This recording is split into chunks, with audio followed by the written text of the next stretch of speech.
Salut les mecs et bienvenue au Bad Frank Vidéo Club. Déjà la 3e vidéo et une question brûlante sur toutes les lèvres.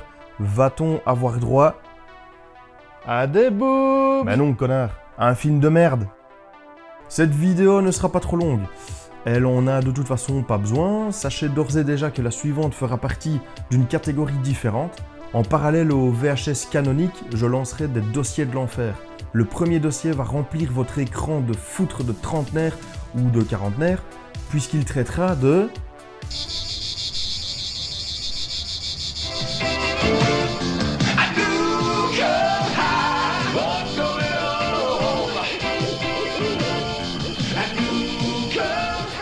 Pour ceux qui savent, soyez un peu patients. Pour les autres, soyez un peu patients aussi, mais allez déjà louer le film Toxic Avenger ou Atomic College. Ce soir les mecs, on parle de la Full Moon. Ah, ces cassettes bis qui remplissaient autrefois les vidéoclubs. Je vais vous présenter un film de leur catalogue. Il s'agit de Bad Channels ou Fréquences extraterrestres dans les VHS qui sont sortis en français. Mais qu'est-ce que la Full Moon?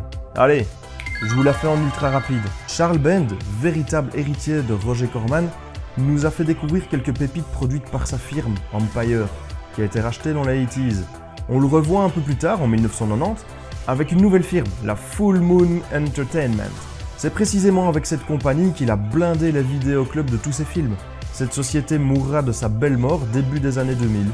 Il réalise et produit des films fauchés, mais qui dépassent rarement les limites régionales. En général, bien sûr, parce qu'on lui doit quand même la distribution et la production de Reanimator. Et c'est un putain de bon film réalisé par Stuart Gordon. Généralement, les productions Empire ou Full Moon, on aime ou on n'aime pas. Il s'agit souvent de séries B ou Z, fauchées, à la plastique exagérée. Les acteurs sont souvent mauvais, mais il en résulte aussi un esprit que l'on pourrait qualifier de kitsch, sans jamais atteindre des niveaux qualitatifs plus élevés comme Street Trash par exemple.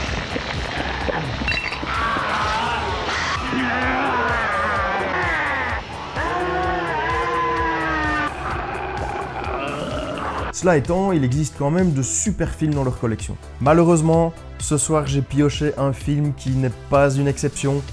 Allez, la prochaine c'est la bonne. N'oublions pas de quelle époque ils viennent et à quelle sous-culture ils appartiennent. Clairement réalisé pour un public freak. Si vous ajoutez une bande de potes, des bières, des pizzas, le film pourra peut-être vous amuser. Même beaucoup. Mais tout n'est pas clairement acheté. Et la cassette mérite sûrement au moins un visionnage. Allez, on y va pour l'histoire. Le film nous embarque dans une histoire complètement pétée, ce qui en soi n'est pas du tout gênant. Il est réalisé par Ted Nicolaou, à qui l'on doit quelques merdes, dont une assez connue, et que j'aime encore bien, qui est Terror Vision. À Paouta, ville sudiste perdue au milieu du trou du cul des States, la KDUL est la seule station de radio au monde à émettre sur la fréquence 66.6. Tout a commencé le jour où Vernon Tête à Claque, l'acheteur de KDUL, a découvert que la radio locale des Fous de Polka venait de recevoir l'autorisation d'émettre à l'échelon national sur une fréquence vacante. Absolument, Lisa. Nous émettons sur la fréquence de 666 kHz en onde moyenne. Or, à cause de la superstition qui frappe les 666, nous sommes les seuls 666 de tous les États-Unis. Parce qu'il paraît que ça porte malheur. Ils sont aussi les seuls à diffuser de la polka H24. Vernon Tête à Claque, oui c'est son putain de blaze, le propriétaire de la radio décide d'engager Dan le Danais, un animateur radio rock'n'roll et indiscipliné, récemment coiffé au poteau pour fornication de stagiaire à l'antenne de son ancienne radio. Le plus connu des animateurs de radio de rock'n'roll, le sulfureux Dan le Danais, fait son grand retour sur nos antennes après 6 mois de suspension infligée par la haute autorité. Tête à Claque espère ainsi créer un buzz et faire regrimper son audience. Une journaliste qui couvre l'événement grille une entourloupe entre les protagonistes, une histoire de concours truqué. Vous avez payé Flip Humide pour promouvoir cette émission stupide sur CWN. Le jeu était truqué et... Mais elle décide de s'intéresser à un ovni qu'elle semble avoir vu à côté de l'antenne radio. C'est alors qu'un extraterrestre et son petit robot débarquent à la radio. Nom de Dieu!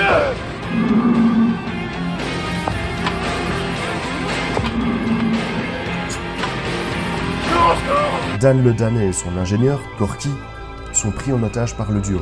L'alien force également Dan à relater tout ce qui se passe à l'antenne. Les gens qui écoutent l'émission pensent que c'est encore une blagounette merdique de l'animateur, mais il n'en est rien. En fait, l'extraterrestre utilise l'antenne pour enlever des jeunes filles qui disparaissent comme ça et réapparaissent dans des tubes à essai de l'espace, miniaturisés, avec des voix de rappeurs vocodés qui auraient niqué avec des mini-pouces. Avant leur enlèvement, les personnes cibles hallucinent et voient des groupes que je ne connais pas, comme Psychotic Symphony, jouer un de leurs morceaux peinards, comme ça. Puis pouf, elles disparaissent.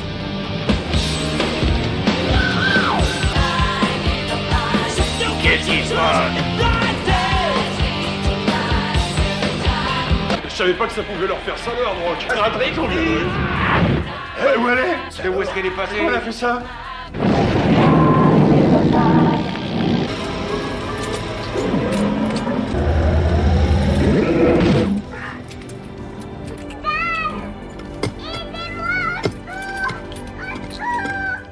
Je sais, le scénar est ultra excitant, mais la réalité, elle, ne l'est pas. Il kidnappe donc 4 jolies filles en utilisant un équipement à base de fungus verdâtre. Il a une tête de grosse merde de diplodocus ou de furoncle géant, vous pouvez choisir. Son robot est un cousin de Johnny Five et l'alien est tout sauf badass. Bon, je m'arrête là. C'est marrant, mais en racontant le résumé, je suis à nouveau excité par ce film. Et pourtant... Le film techniquement est loin d'être une merde à la Microwave Massacre, voire ma deuxième vidéo. Que ce soit la technique pure, les plans, la photo, etc., on est loin de la catastrophe. Après, au niveau écriture, dialogue, jeu d'acteur, direction d'acteur, décor, etc., c'est toujours au-dessus de Microwave Massacre, mais très en dessous d'un Trauma, par exemple. Très en dessous d'un Brain Dead, par exemple. Ils ont essayé d'utiliser un humour un peu trop juste, notamment ici avec la surutilisation de noms de famille de merde. Ici c'est Minus de chez Minus, le routier simple. Flip humide a prononcé l'incantation. Et maintenant, nous retrouvons Catherine Maréchal, nous voilà. Censé être drôle. J'ai trouvé ça kitsch, mais en fait, j'ai rigolé. J'ai par contre bien aimé la description de l'extraterrestre par Dan le Danais. On dirait des troncs de mammouth avec un hublot en plein milieu. Ah, et la BO est assurée par le groupe Blue Oyster Cult.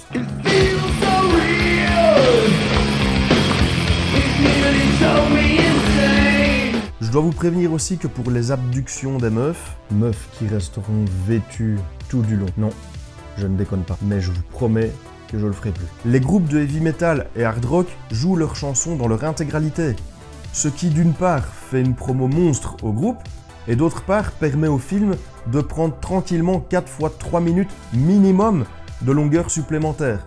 Faites le calcul. Bah oui, il fallait bien remplir. Ce qui est comique, c'est qu'il est pas si vieux que ça. Bah quand même, hein. Toi ta gueule! Et pourtant, même avec les budgets faibles de la Full Moon, certains choix artistiques laissent à désirer.